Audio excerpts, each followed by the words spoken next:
Assalamualaikum warahmatullahi wabarakatuh. Perkenalkan, nama saya Sahrul Nizam, NIM 22010110006. Di sini saya akan menjelaskan untuk memenuhi tugas mata kuliah elektronika digital yang diampu oleh Ibu Septia Refti. Sebelum saya menjelaskan beberapa penjelasan yang akan saya jelaskan itu mencakup materi counter. Lalu saya akan membacakan sedikit pengertian dari counter.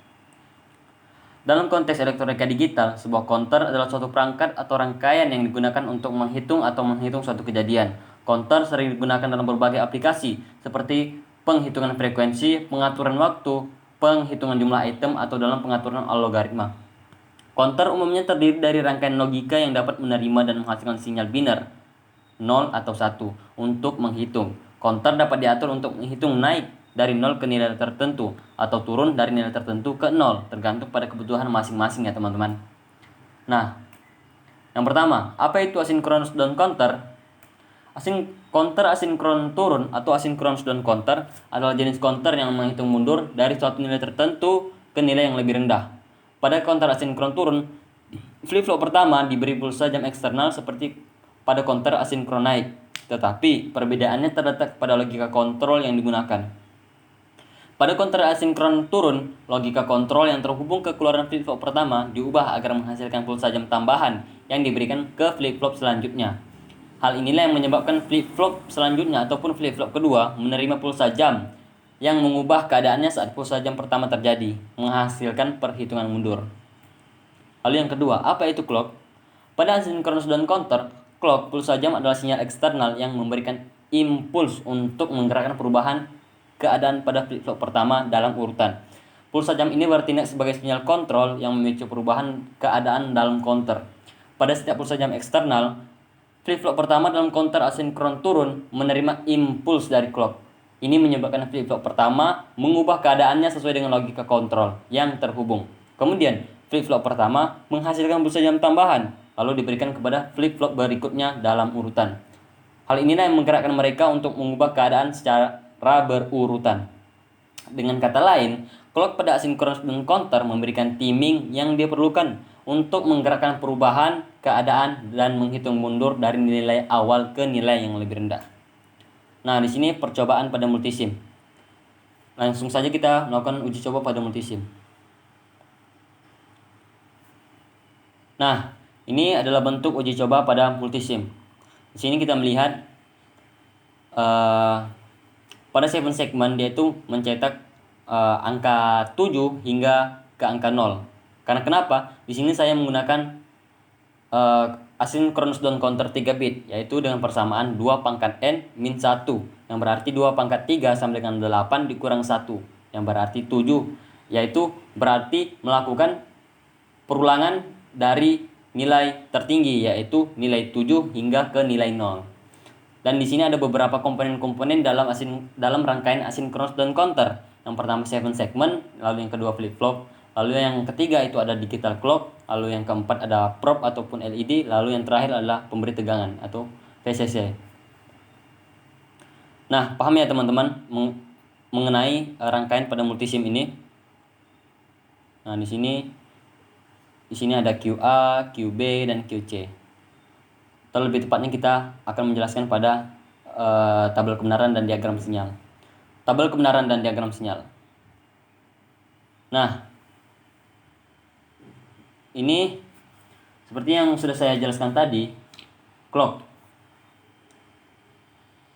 Clock ini kan adalah sinyal eksternal yang memberikan impuls untuk menggerakkan perubahan pada keadaan flip-flop pertama. Nah, ini flip-flop pertama.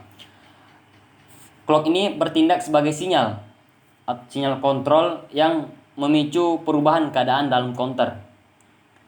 Flip-flop pertama ini, yang ini teman-teman, itu menerima impuls dari clock dalam asinkron turun. Dalam asinkron turun yang berarti ketika impulsnya ini diberikan, maka flip-flop pertama itu akan mengalami perubahan. Hal inilah yang menyebabkan perubahan pada keadaan flip-flop pertama. Nah, ketika clock ini memberikan impuls, maka flip-flop pertama akan mengalami perubahan ya teman-teman. Seperti yang kita lihat bersama-sama di sini. Ketika dia turun, maka flip-flop pertama akan mengalami perubahan, yaitu naik. Seperti yang kita ketahui bersama, dalam biner itu hanya ada 0 ataupun 1. Kita ibaratkan garis yang garis lurus ke bawah ini adalah 0. Sedangkan ketika dia naik itu akan bernilai 1. Dan begitu seterusnya ya teman-teman. Ketika clock ini memberikan impuls, maka flip-flop pertama akan mengalami perubahan. Ketika clock memberikan impuls yang ketiga, maka di sini dia akan mengalami perubahan. Nah, seperti ini. Ketika memberikan impuls lagi, maka dia akan mengalami perubahan. Nah, seperti ini. Kita bisa bilang yang garis bawah ini ketika dia berada di garis bawah, maka dia akan bernilai 0. Ketika dia berada di garis atas, maka dia akan bernilai 1. Jadi paham ya teman-teman, kenapa flip-flop pertama itu mengalami perubahan? Karena kenapa? Karena ketika clock memberikan impuls, maka flip-flop pertama itu akan mengalami perubahan.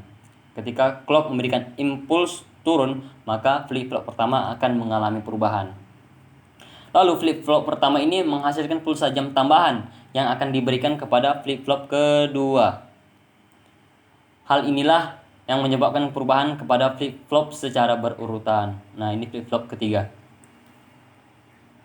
Nah, ini kan ketika kita bisa bilang ini pulsa jam ya. Ketika pulsa jam diberikan ataupun impuls yang diberikan, maka flip-flop pertama akan naik atau dia akan mengalami perubahan.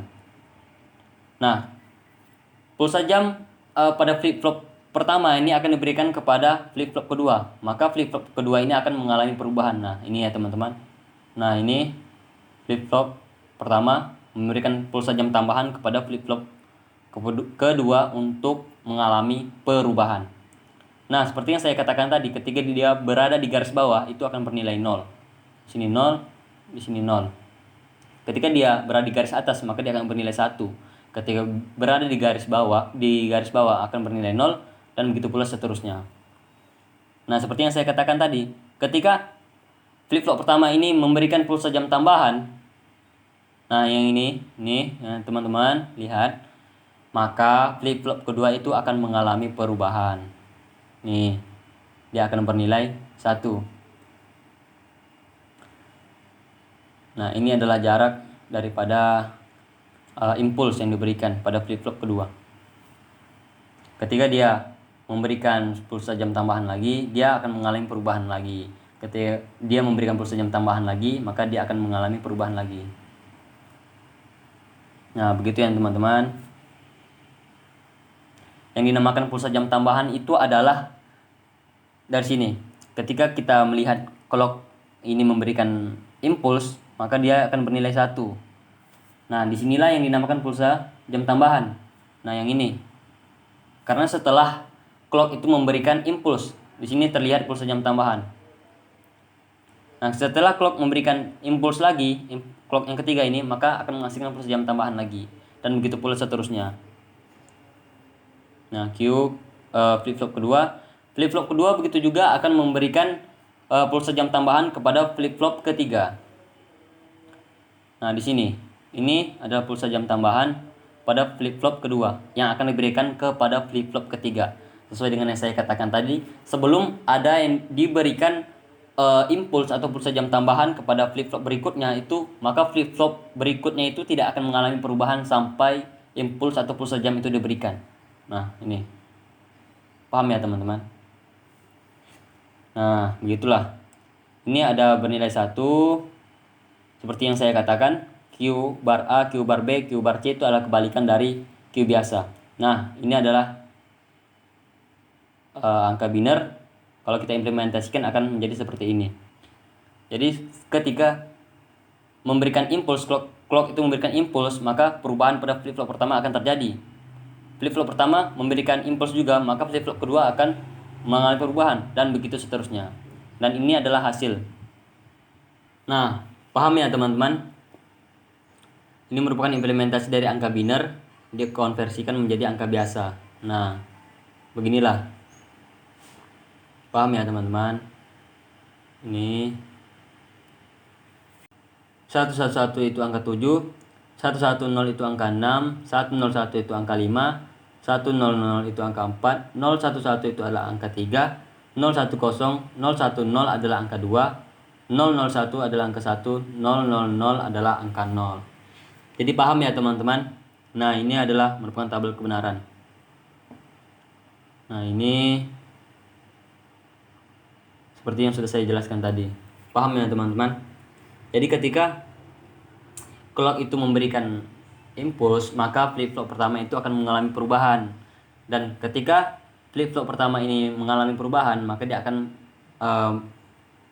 menghasilkan pulsa jam tambahan, lalu diberikan kepada flip-flop kedua untuk mengalami perubahan. Begitu pula seterusnya pada flip-flop ketiga, dia akan mengalami perubahan ketika pulsa jam diberikan daripada flip-flop kedua untuk flip-flop ketiga. Nah, ini ketika seperti yang saya sudah jelaskan tadi, ketika dia berada di garis bawah itu akan bernilai 0, ketika berada di garis atas itu akan bernilai 1. Jadi paham ya teman-teman? Mungkin itu saja yang bisa saya jelaskan. Terlebih dan terkurang jika ada perkataan saya yang salah, mohon dimaafkan. Terlebih dan terkurang saya mohon maaf. Saya akhiri. Wassalamualaikum warahmatullahi wabarakatuh.